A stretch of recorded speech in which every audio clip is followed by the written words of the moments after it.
This is Robert Merdlacci of the MindShare Learning Report, Canada's Learning and Technology e-magazine. Happy St. Paddy's Day and welcome to This Week in Canadian EdTech MindShare TV live podcast. I'm honored to have join me for a MindShare Learning Moment Dr. Benjamin Freud, who is the co-founder of Coconut Thinking, on the UNESCO published commentary on the Future of Education report as part of their Ideas Lab. UNESCO, recently published this document, and we're looking forward to having a conversation with Dr. Freud. Thank you for joining me today. Thank you. Thank you for having me. All the way from Thailand, I understand. Yeah, I'm usually in Chiang Mai, but today I'm in Phuket, so my life is pretty good. Amazing. A little bit about Dr. Freud. He is the co-founder of Coconut Thinking, as I mentioned, which creates learning experiences that emerge from one ethical question: how do our actions contribute to thriving of the bio collective? Ben's passion is creating learning and action experiences where all learners have a common purpose, positive impact on welfare of the bio collective, and anything living, sentiment, or plant that has an interest in the helpfulness of the planet. He'll be speaking at the upcoming World Education Summit, of which we're a media partner, March 21st to the 24th. And talk to me about what inspired your thinking around the recent blog response to the Future of Education report from UNESCO. There's been a lot of reporting lately around the future, given the pandemic, that was quite an accelerator for education and innovation. Yeah, and the Future of Education report, really, it's something that comes out every 25 years, so it's quite a seminal report. It's a big deal, and they talk to over 1 million people across the world, parents and kids and business leaders and educators, and a lot of people to come together to come up with this report based on UNESCO. And this is in the tradition of Jacques Delors, who had one of the first reports. And he as the architect of Europe, there's just a lot of weight here. So on the Coconut Thinking blog, we've had quite a big journey, actually, because we started off being more student-centered learning, personalized learning, and all that, which is wonderful. But my wife is doing a PhD in thinking about ways of bringing animals and nature closer to kids' learning experiences, and she's been a real big influence on me. And mostly lately, the blog and the podcast have been about moving away from anthropocentric ways of looking at the world, that is, human-centered ways of looking at the world, and realizing our connections to nature, the fact that we are nature. And so, as someone who's very curious, I've been, getting into ancient wisdoms, Buddhism, Taoism, and also quantum mechanics. And I have to say, I don't understand any of it, but it's really cool and it's interesting. So there's enough there to keep me going. And so Noah Sobe, who's one of the authors of the report, he was on our podcast, and we just have a closer and closer relationship. And he invited me to make a commentary based on a few blogs that I'd written previously. And so what inspired me about the report is this idea of the futures, the shared understanding of futures. And so many times in the press and the media, everywhere, we talk about the future of education. But I'm really thinking about this commentary in terms of the futures, because there's not one future. Everything is localized to who we are as individuals, but also as communities. And so it's this idea that we actually all have one different story to tell. We have stories to tell based on our context. And that goes back again to this idea of, it's a living systems framework, that we are wholes in ourselves. We have to think about where we're going. My story is my own. My community story is its own.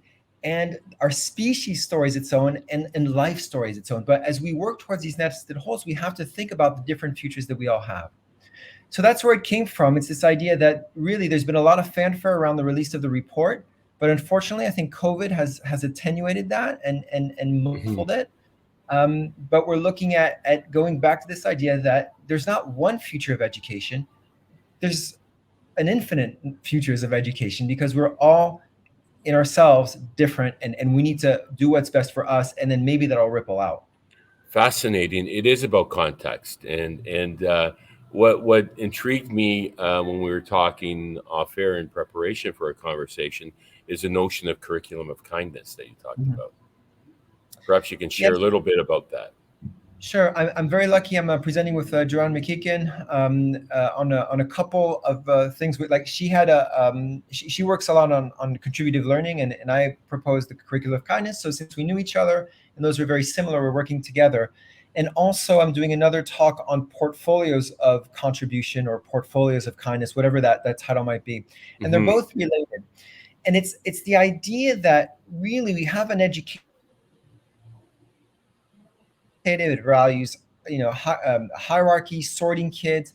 It values putting emphasis on reading and writing and math, which is amazing. Great, not really. It hasn't really worked. We've Mm. got a lot of problems. Insert whatever conversation you want here, but the idea is on a simple premise that learning actually doesn't mean anything unless there's action that's associated to it. And if Fascinating. you can know everything in your mind, if you don't do anything, then there's no point. My dissertation, for instance, was fantastic. I had a great time writing it, but nobody's really read it. Nobody's read it, so it hasn't had much impact in the world other than giving Mm. me joy. So it's this idea that it's not just about action; it's about the relationships. So we can act on the world, but unless we understand the relationships with ourselves and with other people, the learning and the action will be really hollow shells. So, can we work on changing the values of what we look at in education to make it so that it's about kindness? It's about doing things for others. And that's what we're going to be assessed on.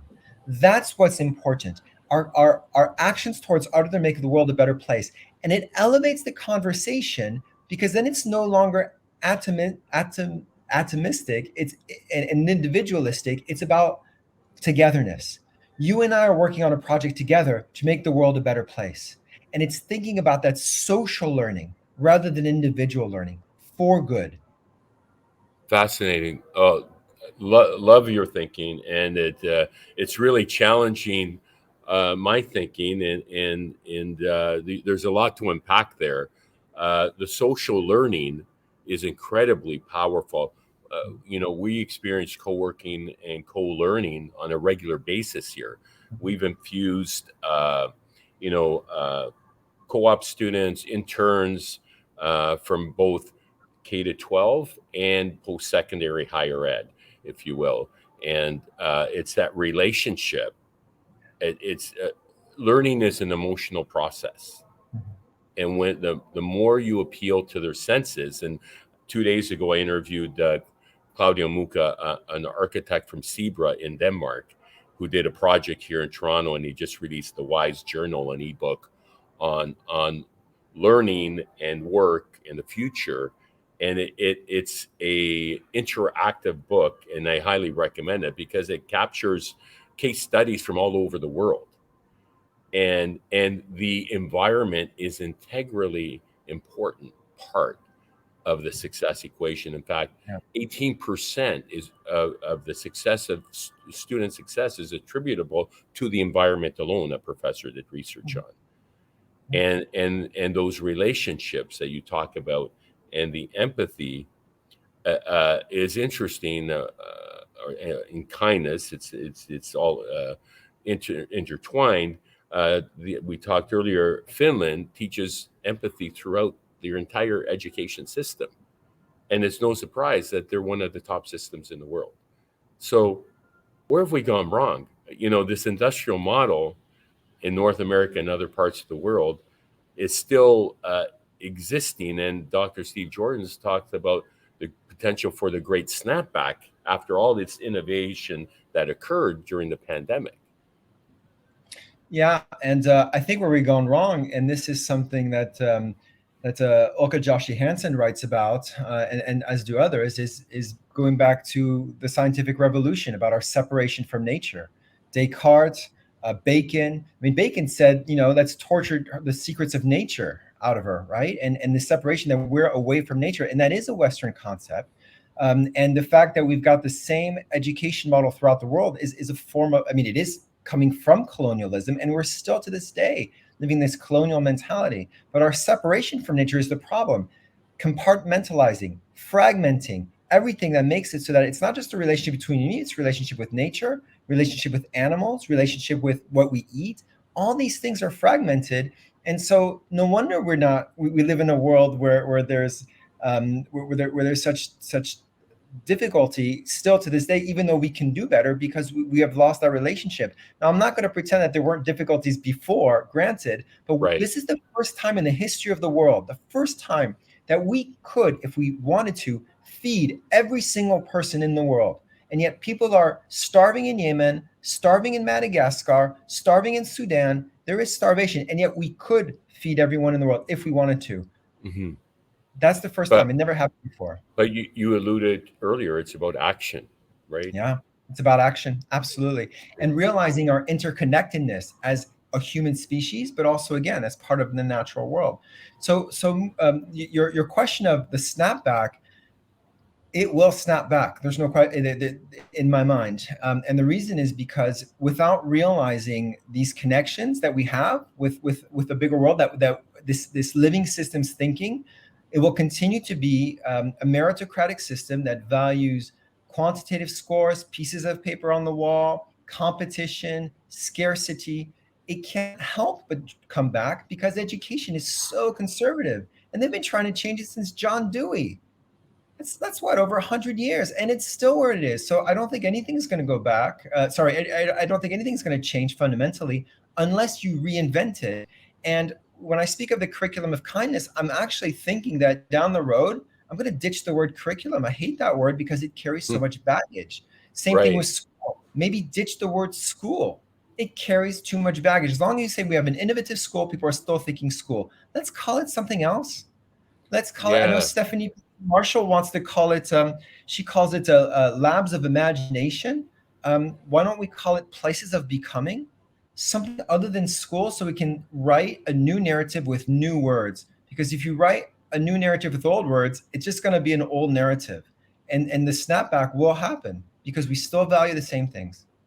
Well, and learning happens everywhere. The pandemic demonstrated that untapped potential, and the community is the school. Learning Hmm. happens here, That's everywhere right. we go.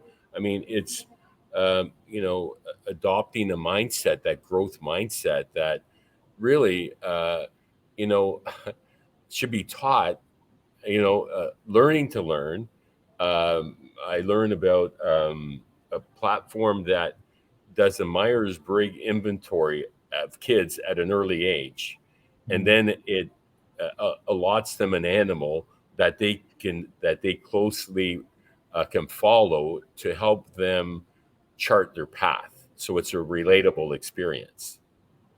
When I talked to Mark Prensky, who coined the phrase digital native, digital immigrant, just released a new book, and he's all about experiences. Mhm. We need to engage kids in real life experiences and build on that. That's right. So where do we go from here? What will you be sharing further? So you connected with Dwayne Matthews, another uh, podcaster and provocateur who is based in Canada. And Yeah. talk to me about the conversation you had around the metaverse. We studied when I was doing my Pepperdine master's degree in EdTech. We experienced Second Life 15 years Mhm. ago, and that was I guess the beginnings of the metaverse. That really it was ahead of its time. Let's say. Sure. Sure. No, and Dwayne and I talked about the metaverse, and I want to say somebody else on the podcast that we had said something very simple, and I saw it with my kids. I was like, oh my gosh, I can't believe I never Yeah. noticed that or thought of it. But then Vadichke said, this is the first time that kids have realized the dream, which is to turn the volume down completely on their teachers. And we always wanted probably to do that in class, but now they can. So now that they can access anything in the world that they want, they can learn anything in the world and even speak to anyone in the world right now. As long as you have an email address, you can come in on 2D. With the metaverse, you'll come in on 3D. You probably have a bodysuit where you can Right. have physical stimuli. So now we have a world that's completely open. We can talk to anyone and do anything and learn anything at any moment, anywhere. And that is fundamentally different than anything that's ever happened in human history, where we've always relied on other people to get us there. Even if you're calling on the telephone, unless it's a mobile phone, you have to want somebody to be in a certain location, but now you can contact anyone anywhere. At the same time, the environmental issues make it so that we have to keep everything local because we just can't handle the traffic that's going around. So we've got this double tension between the fact that our world virtually is infinitely connected, but we have to physically stay local. So that's going to be something that I think is going to play out. And I think that that tension is going to save us or break us. I'm thinking save us, frankly. And so, what does that look like? Those are the fundamental issues that we have, because the tech is only a tool. The big thing that we have to look at is how do we change a system to make sure the planet doesn't burn up. And tech will have to be a tool to get us there, not just the solution itself. What I find fascinating about young people today is that when we were graduating, and I'm a baby boomer, I know I don't look like one, tongue in cheek, we were looking for a job. It was a job. You just hoped to get it because there were so many baby boomers competing for jobs with that big bulge of population.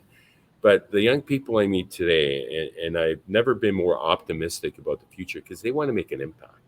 That's right. And I think that's from all the efforts that teachers are making, that parents are making, and helping them appreciate our world and what's important. The UN Sustainable Development Goals, we're embracing those in our Schools of the Future challenge. The challenge kids to solve a real world problem within their community.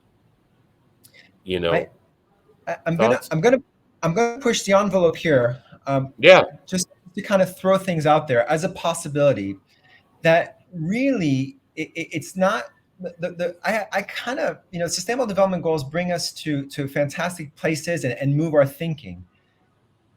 I worry that this problem solution mentality is just going to exacerbate the problems and doesn't actually solve much. And we have to think about redesigning a system rather than going through a linear thing of, oh, we have a problem, let's solve it. Let's look at the system as a living system. How can we heal the system?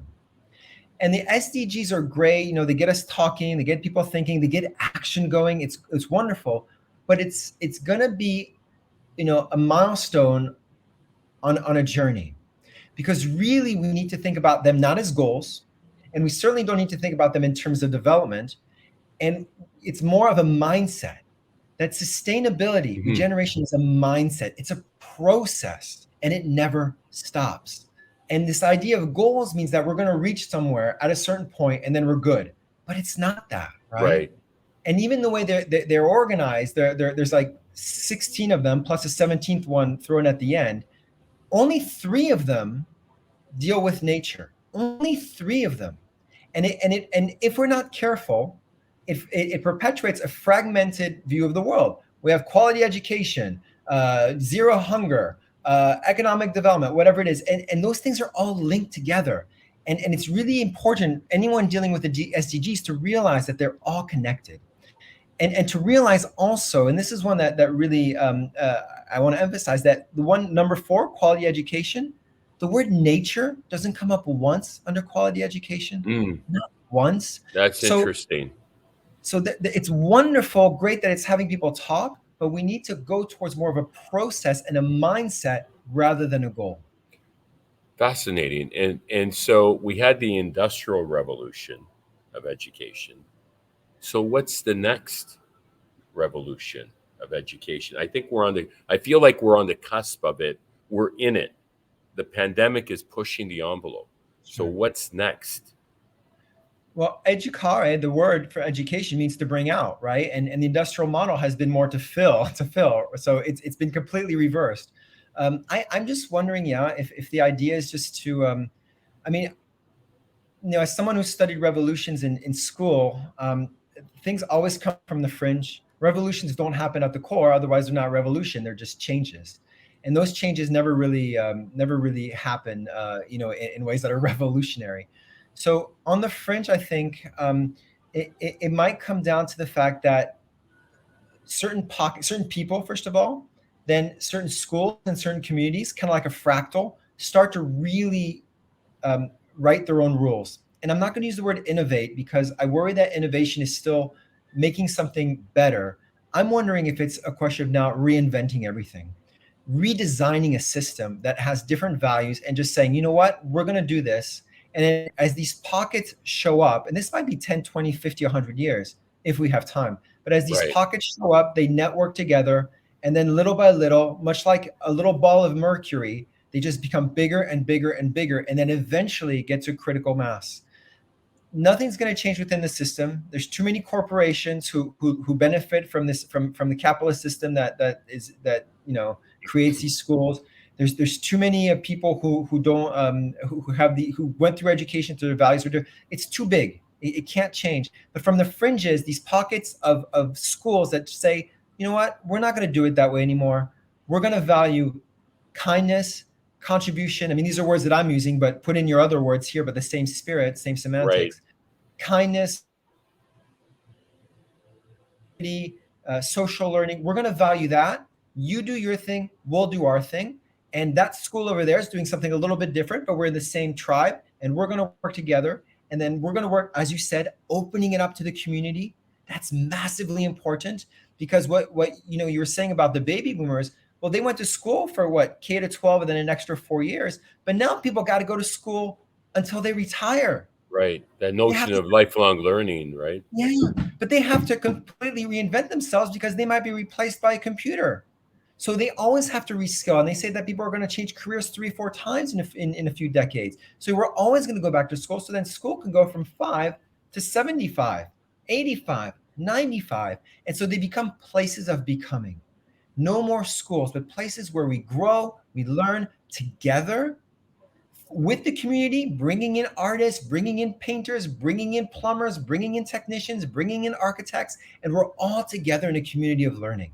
And that is completely different. So it's no longer the word school that we use.